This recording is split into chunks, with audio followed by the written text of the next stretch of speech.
So you think you've picked a niche: tech, healthcare, finance. But here's the hard truth. Those aren't niches. They're oceans. And you are drowning in them. In this video, I'm going to show you why your niche isn't producing traction, why prospects are ghosting you, and how to fix it, using the same framework we use to scale real recruiting agencies here at Seven Figure Staffing. We'll talk about the single biggest mistake that quietly kills most recruiting businesses and how to rebuild your niche so it pulls clients instead of chasing them.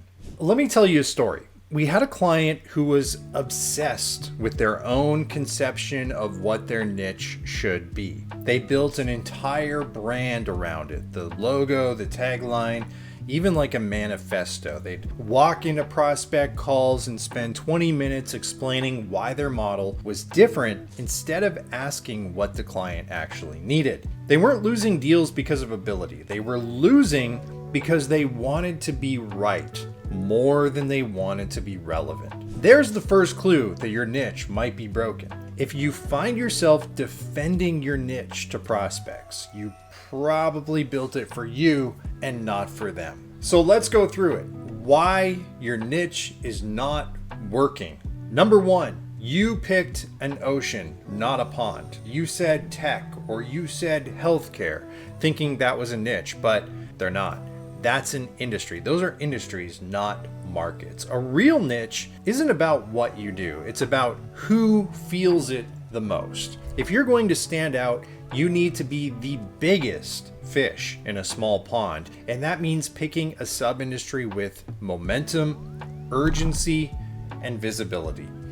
So something like, dental sales, small enough to dominate, big enough to matter. Because here's the secret. Once you own that door, you can walk right into the whole building. Okay? You get credibility by being hyper specific. And once you have it, you can expand horizontally.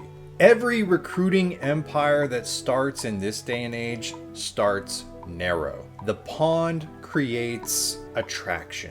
Number two, you are talking, not listening. So too many recruiters build their niche around what they want to sell instead of what clients are already buying. So we had a client turning down ideal prospects because they didn't fit his vision. He wanted the market to bend to him. And unfortunately, the market just never bends. That's ego disguised as strategy. So the best agencies don't impose, they interpret. If your sales calls feel like TED Talks, you're not listening. If every conversation ends with, "Let me think about it," you're not translating the right pain. You're not supposed to educate the market. You're supposed to mirror it. You take what's being said quietly and you say it louder, sharper, and more confidently than anyone else. That's when people hire you. Number three, you are spread across multiple markets. You've got 1 foot in tech, 1 foot in healthcare, you've got 1 foot in finance, and then both hands are tied behind your back. You can't get momentum in 3 directions. So here's the fix, okay? You can build a catch-all parent brand.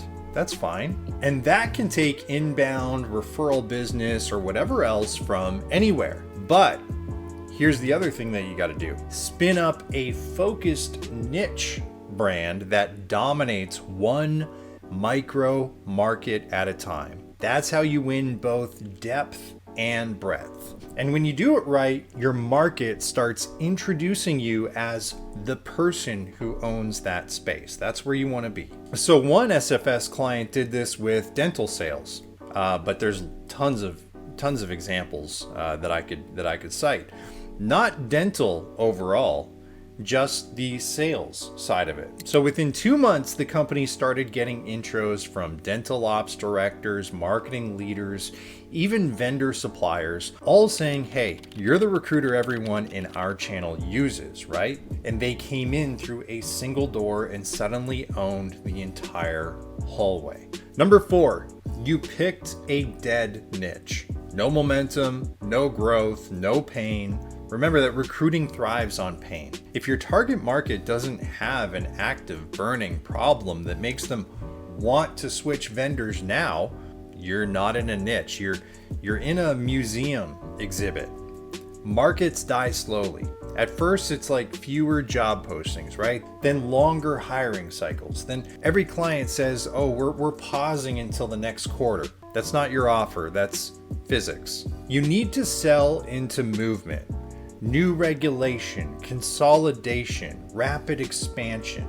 If you're not feeling resistance and urgency at the same time, you're probably fishing in a pond that just doesn't have any current. See, momentum is oxygen. Without it, even the best recruiters are going to suffocate.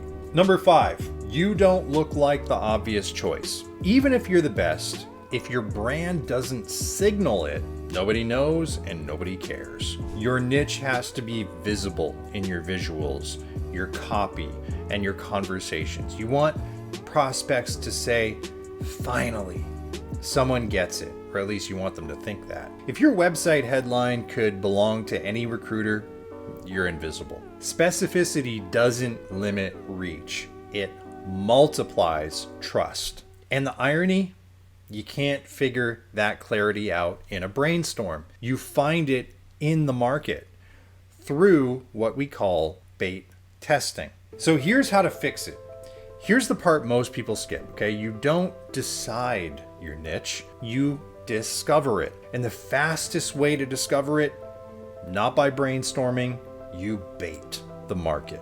So here's step 1 for this. Pick a sub-industry with visible momentum. Start where there's noise, right? New job postings, new funding, new technology, obvious turnover. Don't worry about perfection. You just need a market that's alive.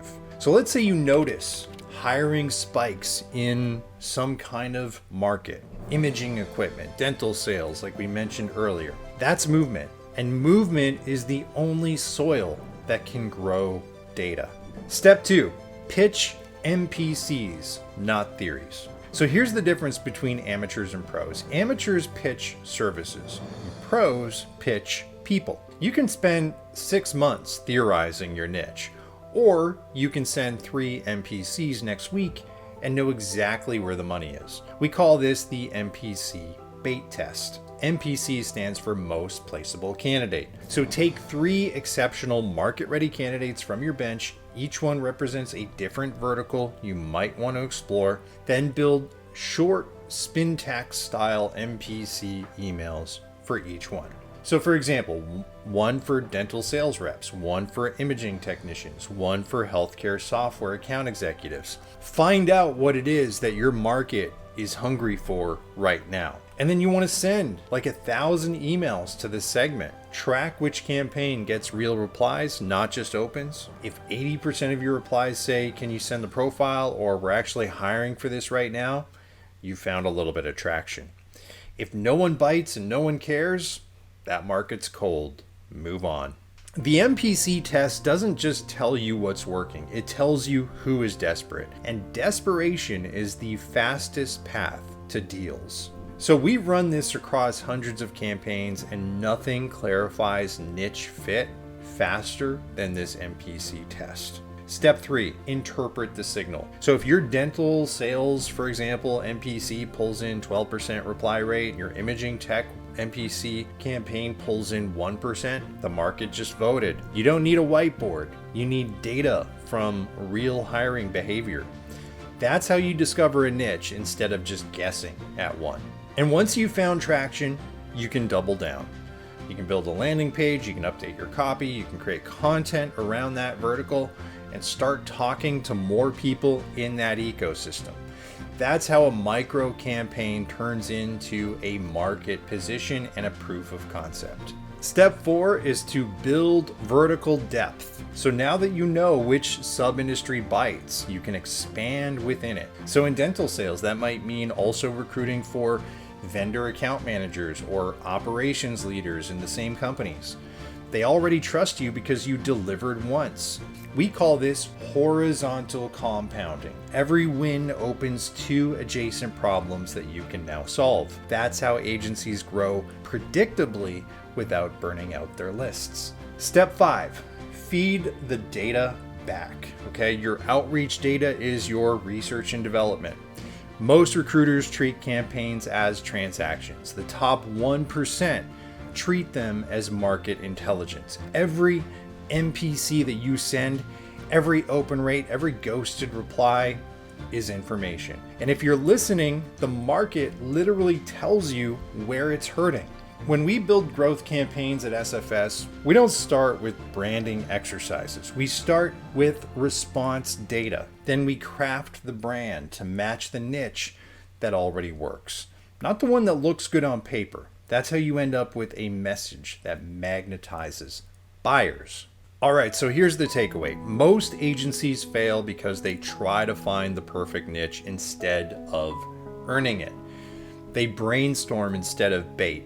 Your job is to test, listen, and adapt faster than anyone else. If you want to see exactly how we build and run those NPC bait campaigns, how we validate niches, and how we scale what works, subscribe or book a call, and we'll show you how to turn a handful of candidates into a clear, scalable market position and how to own your pond before anyone else even notices it exists.